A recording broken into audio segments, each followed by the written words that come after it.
somewhere in Bohemia, around the year 1253. A nobleman who needs a labor force has made an unusual offer to the local prison. He doesn't want workers. He doesn't want soldiers. He wants condemned men already sentenced to death, people with nothing left to lose. And his offer is simple: descend into the hole, tell me what you see, and I will set you free. The hole in question is a fissure in the rock, a deep, dark shaft in the ground that the local people have feared for as long as anyone can remember. Feared because of what they claim to have seen crawling out of it. One man agrees to the deal, a condemned criminal with nothing to lose. They tie a rope around him. They lower him in. The screaming starts almost immediately. Not the slow build of someone growing frightened. The instant, explosive screaming of someone who has seen something that their mind simply cannot contain. They pull him up as fast as they can. When he comes over the edge, the men holding the rope stagger back. In the few minutes he was in the hole, the man has aged 30 years. His hair has turned completely white. His face is lined and drawn, like someone who has lived through decades of suffering in the space of minutes. He is raving, incoherent. He cannot form sentences. He cannot explain what he saw. He dies shortly after, and no one volunteers to go down again, so they do the only thing they can think of.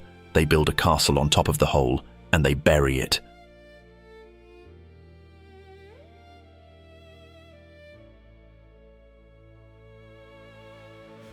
Northern Bohemia is home to Houska Castle. It stands deep in a quiet forest. These ancient woods feel remote. They are dark and very old. Bohemian King Ottokar II built this castle in 1253.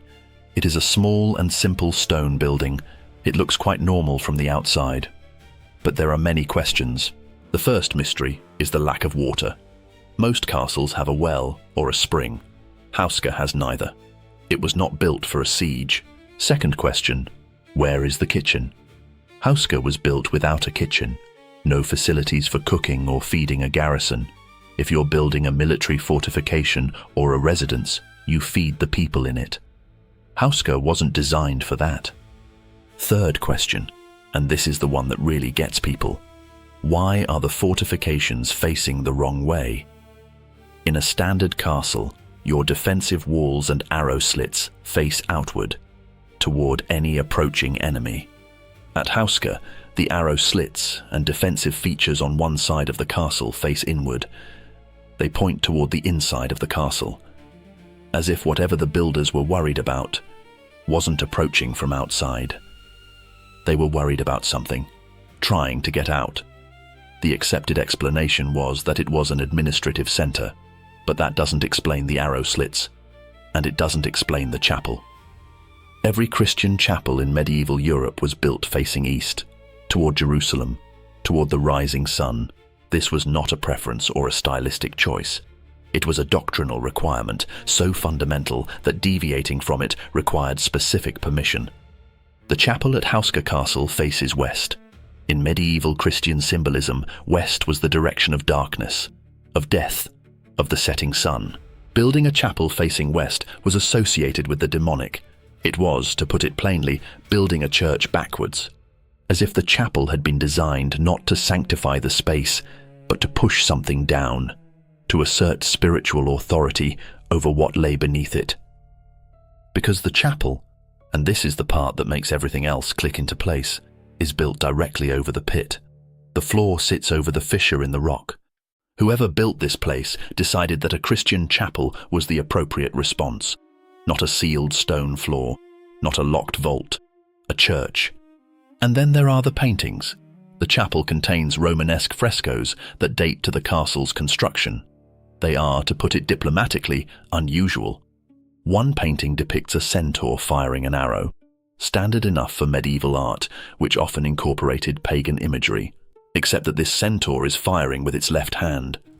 In medieval iconography, left-handedness was specifically associated with the devil, the sinister side.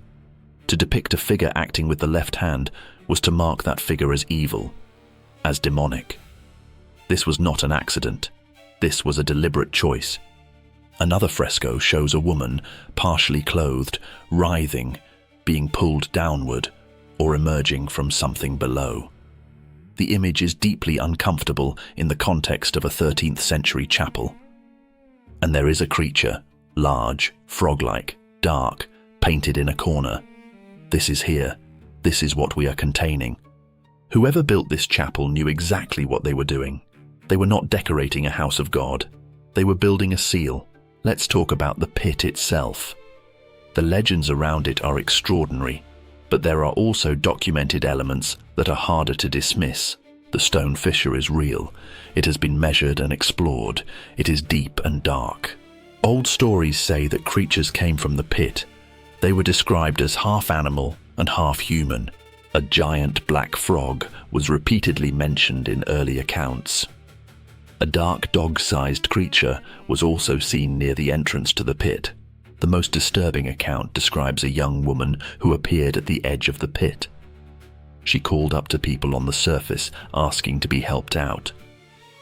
When she was pulled up, witnesses described her transforming. She changed in ways that the accounts are vague about, before fleeing into the forest. Rational explanations exist for all of this. Strange sounds from deep rock formations, such as gas or water movement, could be interpreted as screaming.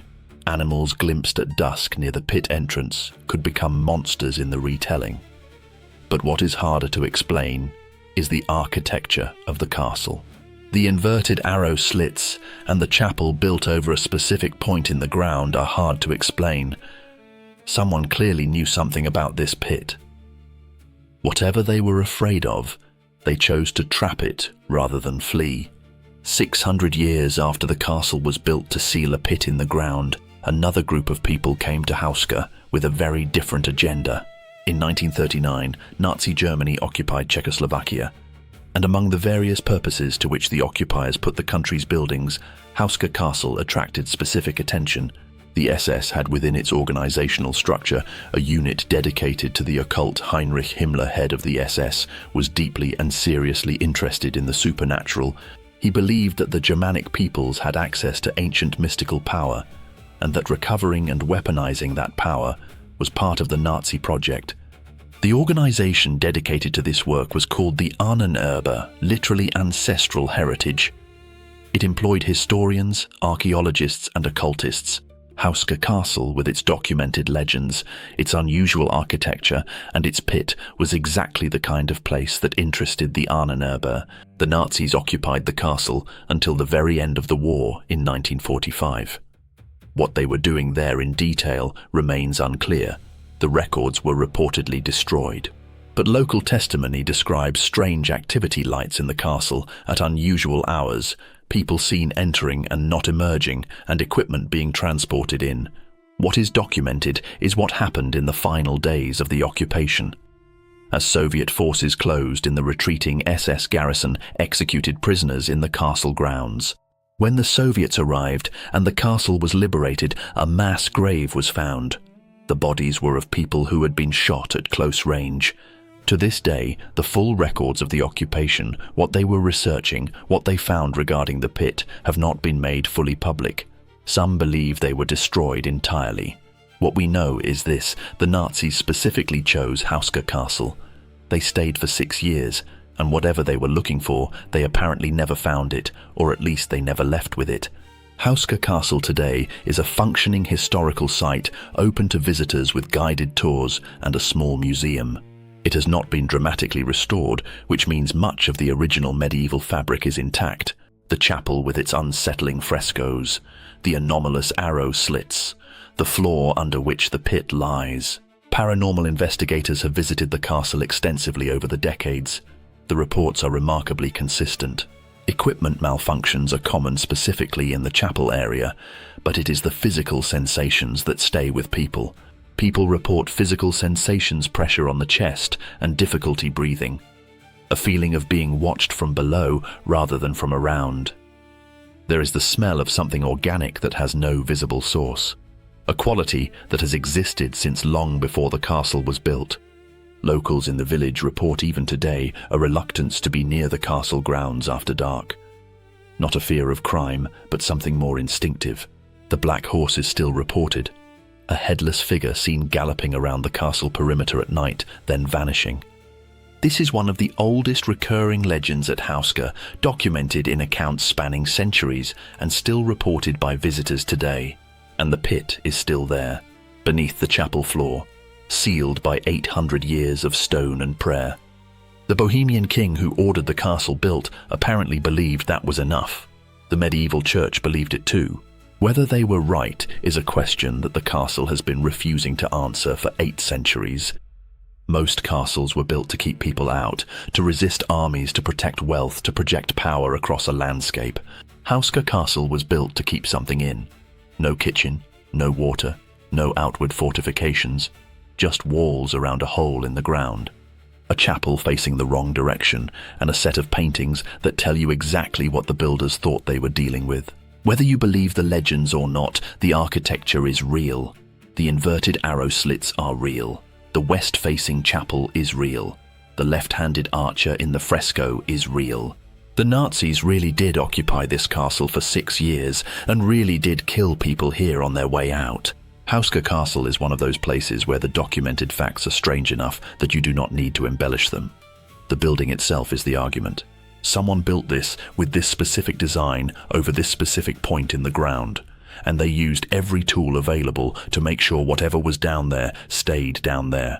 The question Houska leaves you with is not whether you believe in the supernatural. It is simpler than that. What did they know that made them this afraid?